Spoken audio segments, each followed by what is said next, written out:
So DNA duplication. Why are we duplicating? Why are we copying the DNA? Well, that nucleus, that library, maybe it's going to say, you know what, we're not going to be able to have enough funds to have this one gigantic library here that has an encyclopedia. We're going to have to break down the library, and since the town is getting so big, we're going to have to put one library on one end of the town and one library at the other end of the town. But they got to have the same encyclopedia on both sides. So we're going to make a copy of that DNA so that both libraries have the same DNA, the same encyclopedia. Does that make sense? So the DNA replication is in preparation for what we call mitosis, that one cell is going to turn into two cells. So that the two, what we call daughter cells, look exactly the same as what we call the parent cell. Okay? So that's what happens with this.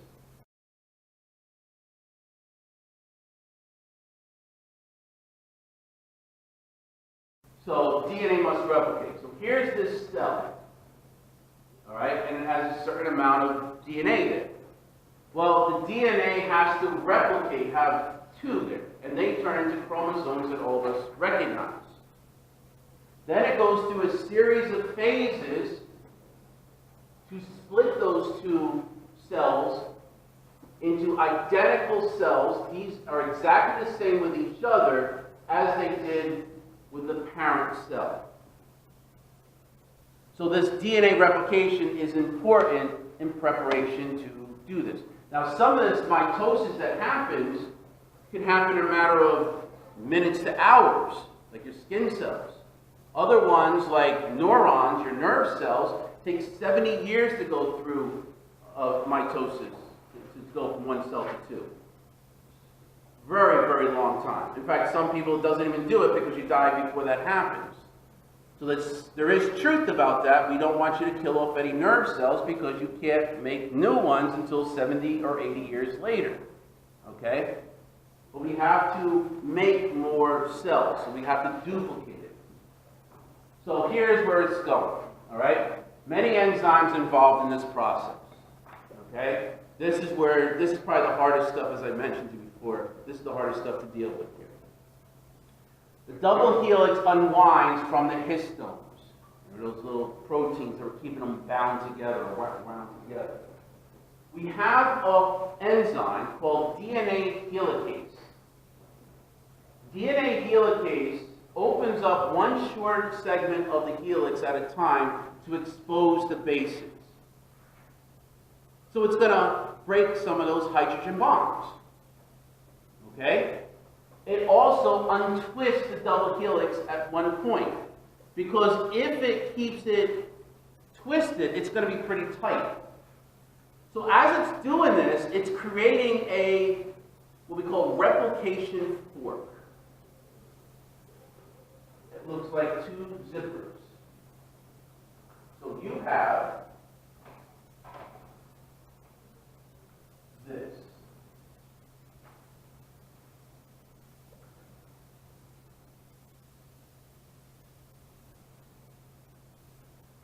It goes all the way down, right? This is going to be your sugars and phosphates. This will also have sugars and phosphates.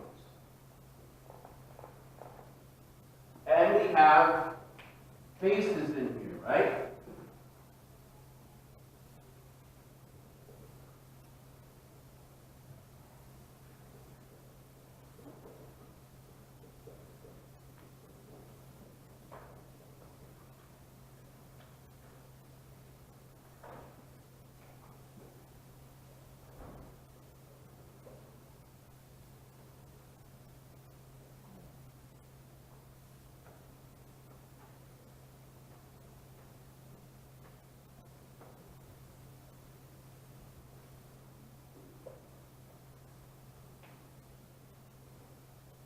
The helicase is going to open itself and start breaking the bonds, like a zipper would. So you have two strands that are happening here, and there's no hydrogen bonds between it. So when I'm saying by hydrogen bonds, we have hydrogen bonds here, here, here, here, and then it starts breaking. Clear that so far? Now I also want to go back a little bit. Remember how we had sugars and we tried naming them? Here's sugar 5 and sugar 3 and sugar 1, you know what I'm saying? We did that ring. Well, there's a sugar end over here and there's a sugar end over here. Now this goes way down below the floor and way up above the scale. And I just made a certain segment so I can teach it. But there's going to be what we call a 5' end over here and a 3' end over here. Meaning that when you have that sugar, the end of the sugar, basically, if this is your sugar, and you got the carbons here, carbon, carbon, carbon, carbon, carbon, carbon. 1, 2, 3, 4, 5, 6. This is an O here. Something like that. The way they label it is this will be, I didn't draw it to scale, but this will be carbon 3 and this will be carbon 5. Does that make sense? The way I'm counting it. Right? It's really, well, so you see it. You got a C-O.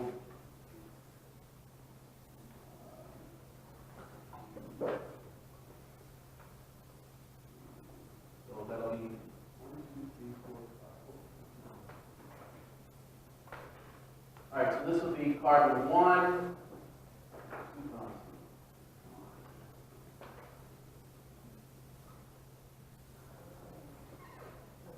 Okay, now, okay. So this is carbon 1, this is carbon 2, this is carbon 3, this is carbon 4, this is carbon 5, and then carbon 6 will be up here. Does that make sense now? Yep. All right, so what I'm saying is on the two ends, there's a carbon 3, and on the other side, there's a carbon 5. We refer to them as, so if this here was turned around, so this is the sugar, there's a 5, that the carbon 5 will be at that end, but at this end over here, the carbon 5 is already attached, but the 3 is available here. Does that make sense? Can you visualize it? Right? Because this is a carbon, this is a glucose, glucose phosphate, glucose phosphate, glucose phosphate, the backbone. But the way this is, if you take this sugar, phosphate, sugar, phosphate, there's going to be carbon 5 over here, carbon 3 over here. Does that make sense? Right? I'm just taking this and flipping it that way. So there's your carbon 5 that's up here. Here's your carbon 3. So this will be 5, this will be 3. Another one over here. This will be 5, this will be 3. So if I made this, then the 5' end is going to be up here. The 3' end will be down below. So there's the 5', here's the 3'. Does that make sense? Yeah. They're in here. It's not open. The way that this is, it's right here. But this is where the phosphate is attached to here, and the phosphate is attached to here. So there's a phosphate. So what I'm saying is the phosphate here is attached to 3. The phosphate up here is attached to 5. It's just the way that the structure is. So there's a 5' end and a 3' end. Make sense? Okay? Best way. Explain. That makes sense. It's confusing, but you have to. That's why you have to understand. That's old stuff from 4th chapter. That's why I need you to know that you mastered that. And if it means you have to go back on your own and do that, you're going to have to do that. Because I have no time to review. I assume that you passed the test. You've got to just move forward. Because we're using these terms throughout the rest of biology. Okay? So you have the 5' end and the 3' end.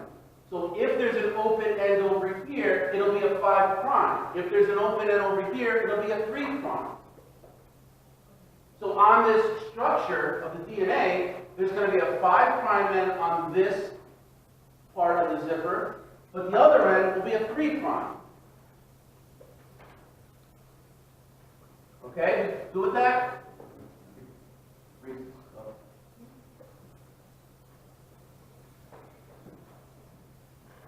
Make sure are we clear with that? Because I can't move forward if you don't understand it, because we're going to be using those terms quite often. Yeah.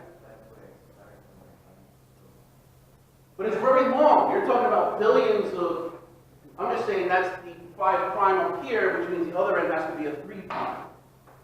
I'm not drawing billions of, I don't have the room for a little bit of time. Okay? Likewise, now here's where it gets a little confusing. Likewise on the other side. However, the reverse. In other words, the 5' is over here, and the 3' is up on top.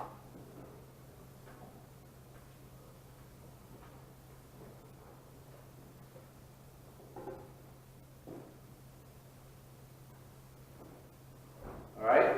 I told you this is the hardest stuff that you have for the exam. And there will be questions about it. All right, now, you clear with that?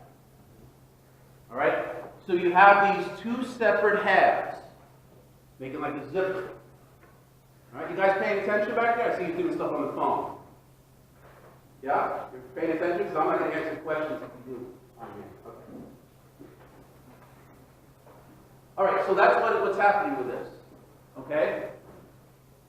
So you have a single strand of binding proteins. The bind to unpaired DNA strands, keeping them from repairing. So we have, in other words, we're going to have proteins. As this is unzipping, proteins are going to go in here to make sure that it doesn't reform. Does that make sense? Otherwise, that defeats the whole purpose. So we have these single-strand binding proteins that are going to keep it from reforming. We also have another protein, or another enzyme, topoisomerase. Ooh. This is going to relax this. Now keep in mind that this is really twisted, right? It's a double helix. So if we're going to start opening this, isn't the twisting getting tighter up there? If you're opening up this, then it's like all the force of the torque is going to be right up here. That's a lot of stress up there. Does that make sense? As you're opening this? So what this is going to do is that it's going to separate the hydrogen bond here, untwist it, and then reform it. So it's letting some of the stress that's happening there, relaxing it, getting a massage, so to say. Okay? That's what topoisomerase does. So it breaks it, swivels it one time, and then rejoins it. Okay? Until the helicase can come up there and break that up. But it gets too stressful up there. All right?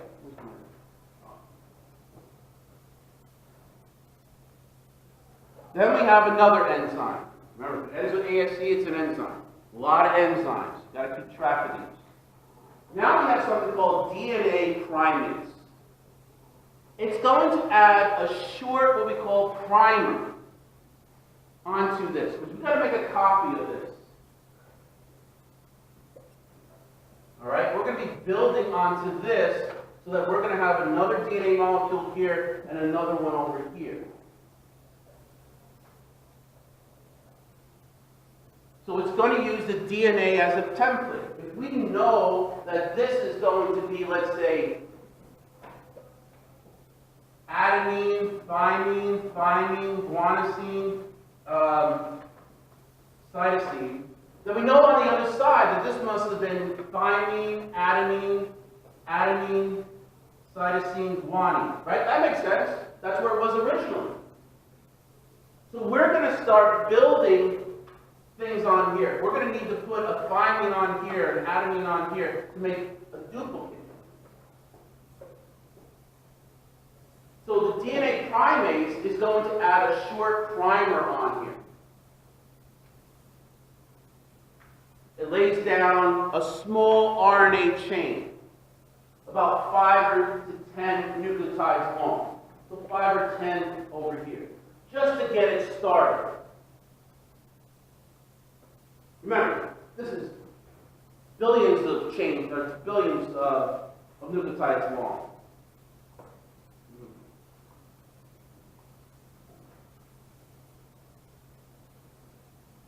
So let's see where we are right here.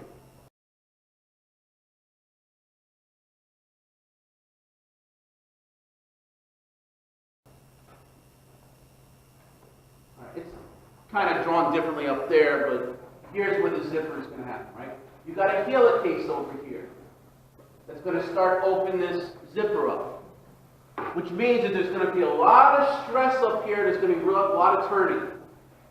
So we're going to have isomerase that's going to break the hydrogen bonds, give it one swivel, and then reform it, trying to release some of the stress there. Is that clear?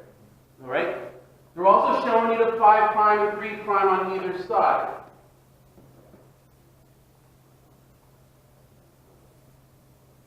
You're going to have these single-strand binding proteins to make sure that it's not going, after the hydrogen bonds break, that this part of the strand is not going to fuse with that part, and vice versa. You got more over here. These purple things are representing those binding proteins to make sure that they don't go back together.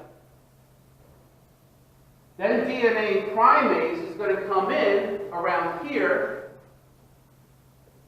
and lay down a little bit of RNA, 5 to 10 nucleotides, just to get it started until the next enzyme comes in to start laying down the full amount of bases on there. Good so far?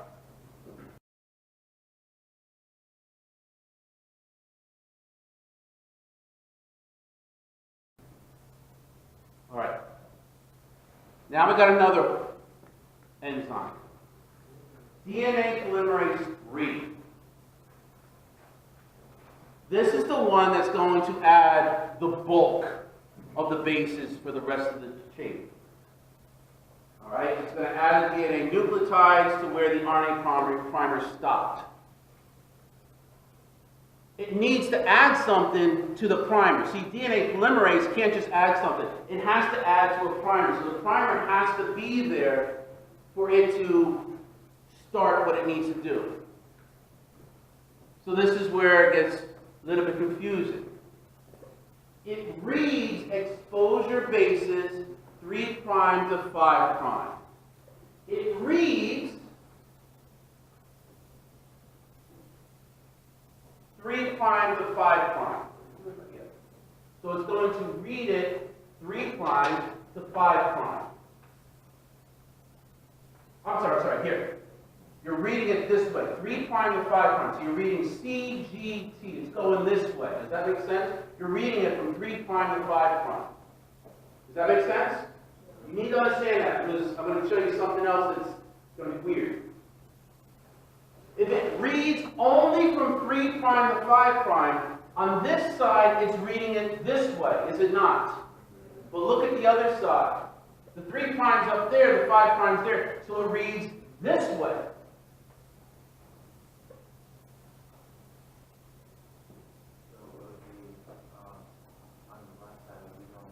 Correct. So it's going, yeah, you're jumping the gun, but yeah, it's going to go this way, whereas this is going to build it the other way.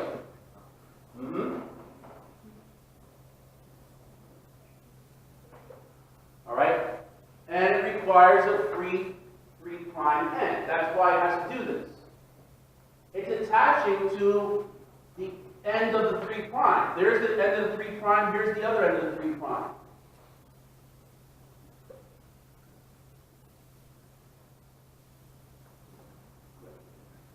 So 2 separate strands are being made, as Anthony said, in 2 opposite directions. We'll have a problem with this on one side. Yeah?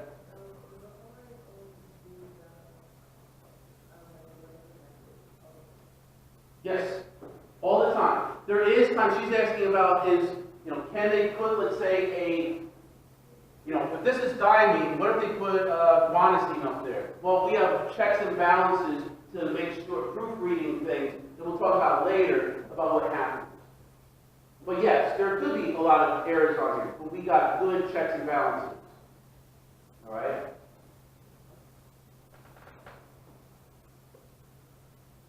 So, we have one strand that's going to go this way. And this is easy to do. As this opens up, we're building this way.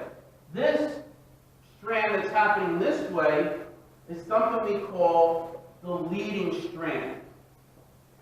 It doesn't break up. It's going to go the longest one, and it's going to build. As this opens up, we're going to add another one. As this opens up more, it adds another one, because we're going from 3' to 5'. Now, understand that as this builds up, where it gets confusing, it's going to read 3' to 5', but it's going to write 5' to 3'.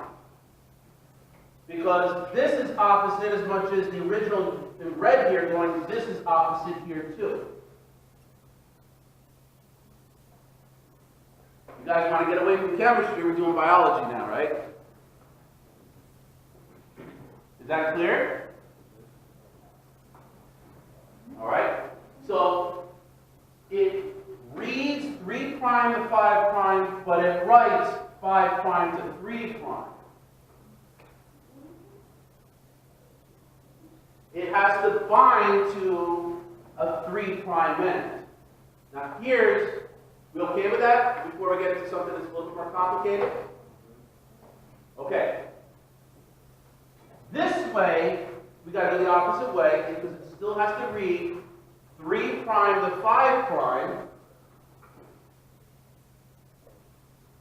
and it has to write 5' to 3'. So it's going to go this way. 5' to 3'. This writes 5' to 3'. This writes 5' to 3'. There's a problem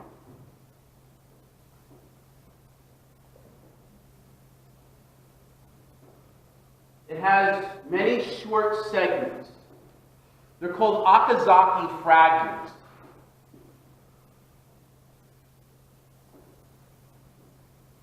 It has to bind here. Now look what's happening.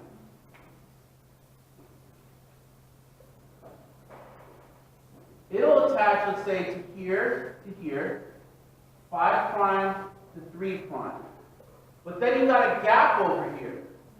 You see, this, as this is opening up, we're just going to put another base here, another base on this side, another base on this side, and so forth. This is pretty easy to manage. But as soon as it opens up, it's going to start on this side. It's going to start it here and go this way. But now there's nothing here. They have to have enough. So you're going to have, it's going to look more like this. Fragment. Is that clear about that? We call these Okazaki fragments. Which means that there's going to be a gap over here. This part of the new DNA strand is not going to be attached here. So we have something that's going to tie this together. Latin word for tie is ligate. So we have something called DNA ligase, another enzyme that's going to tie these Okazaki fragments together so that we can have a full strand.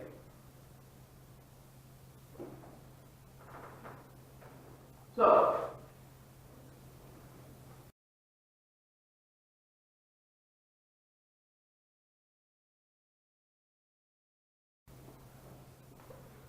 (3' to 5' in blue, that's the original, so that's the original DNA, right? In blue. The red is what we're building.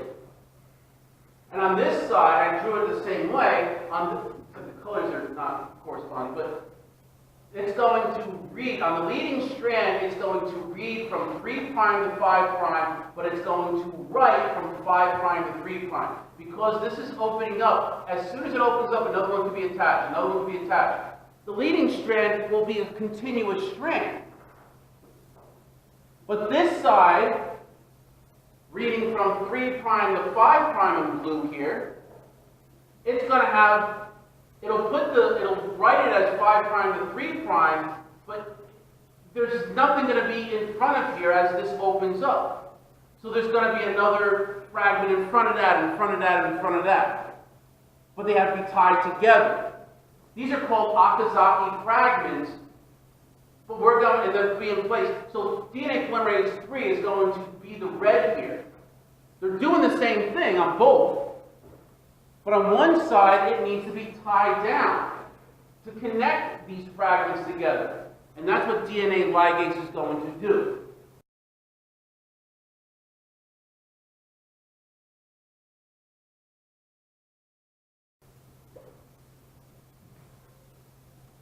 Question or no?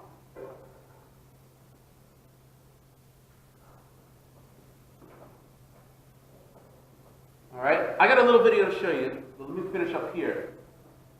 We also have something called DNA polymerase 1. Why we call it 1 versus 3, it's the order of how they were discovered. They saw the DNA polymerase doing this thing I'm going to talk about first, and then they realized, well, hold it, there's another DNA polymerase, so we got to call it something. What happened to DNA polymerase 2? I don't even think there's such a thing. I think they called it that and realized, like, Pluto's not a planet anymore, kind of thing. But they can't change it back because all the books call it DNA polymerase 3. So you're going to change things and people get confused. What's 2? What's 3? So they just left it. So what DNA polymerase does is that, remember, originally there was an RNA primer there. That RNA should not be a part of the DNA. But it was there because the DNA needs to be built on that. So now we got to remove this RNA primer. And that's what DNA polymerase 1 does. It removes it and replaces it with DNA parts, DNA bases.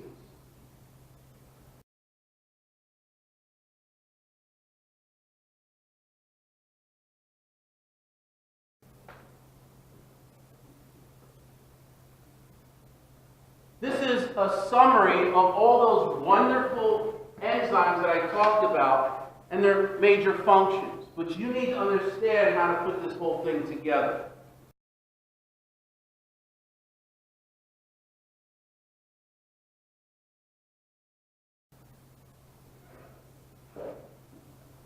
This happens very, very fast, this DNA, or the DNA replication. They create these bubbles because we got to do this fast so that mitosis doesn't take hours to do. So all 46 chromosomes are replicated in 6 to 8 hours in most cells. The speed is due to happening, we call these DNA replication bubbles. They kind of only do this. See, we don't have to do it at one side over here, but there's other places on this billion nucleotide DNA that we could have these bubbles opening, so we could actually be doing DNA replication on different parts of the same DNA molecule, which means it's going to happen faster.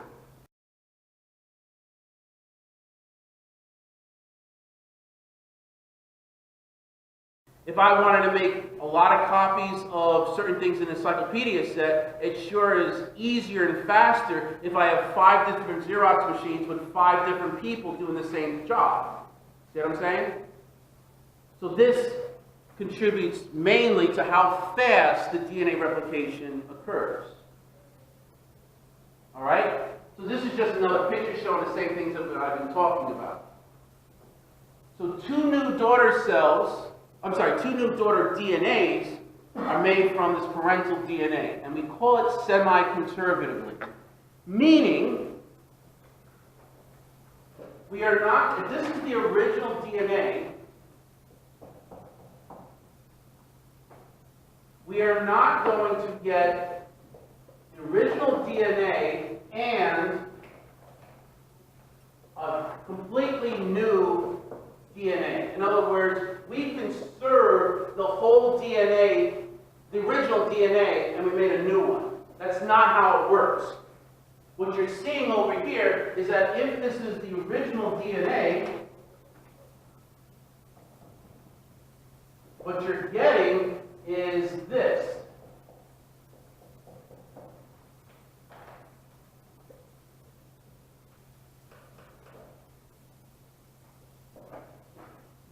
Two completely same DNA molecules, but the original is put into both of them.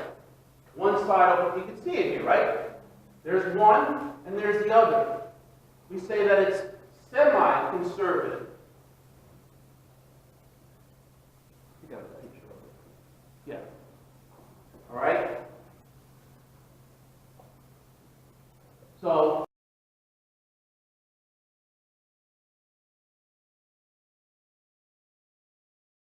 there's the original DNA. I did it the opposite color, but same thing. So here's the original DNA. It gets split. We're going to put new bases in here. And our final product is that it's going to be semi-conservative, where you're going to get two DNAs with each having half of the original DNA.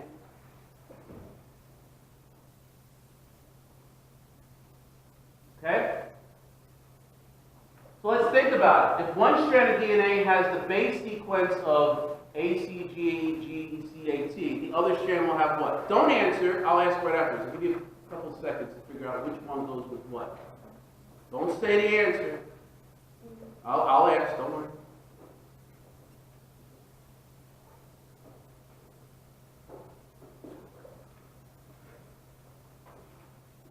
All right. Who here says, show of hands, A is correct? Raise your hand. B, C, D, E. All right.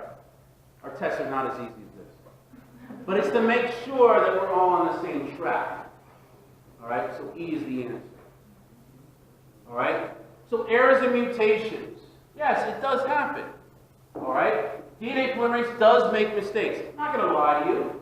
With all the billions of bases that have to be put on there, there's going to be a bound that something's going to go wrong. But believe it or not, what it is that there's usually one error per billion bases replicated. It's pretty darn good, though. Mutations or changes in the DNA due to replication errors. Hey, there's a chance that when you make a Xerox copy of this encyclopedia, hey, there might be 2 pages. It might get stuck in the Xerox machine. A blank page might come out, a full page with ink on it. But how often does that happen? You know what I'm saying? So things do happen. Mutations can happen. All right? Radiation can cause this. Certain viruses can cause this. Chemicals. We're going to talk a little bit about cancer when we talk about mitosis. And what kind of effects do you get? Might not affect it at all. It might be one of those junk kind of genes that were replicated and nothing happens. Or it may kill the cell. It may become cancerous. Or it can cause defects in generations further on, that you're carrying a trait for something. But we have a lot of checks and balances and proofreading going on.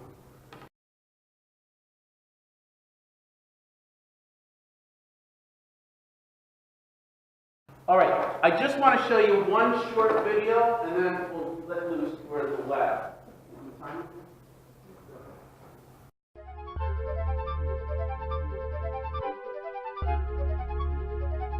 When DNA replicates, its strands are separated by the enzyme helicase.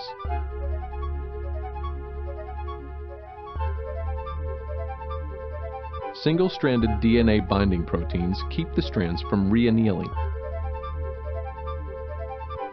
One DNA strand encodes the leading strand, which forms from its 5' to its 3' end, using DNA polymerase III. No problem here, but the lagging strand presents problems. It has to form from 5' to 3' too. It forms in pieces called Okazaki fragments.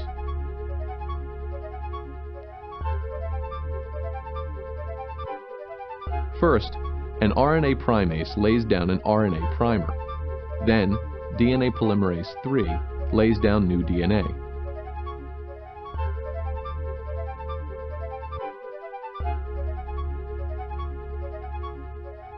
process repeats again and again.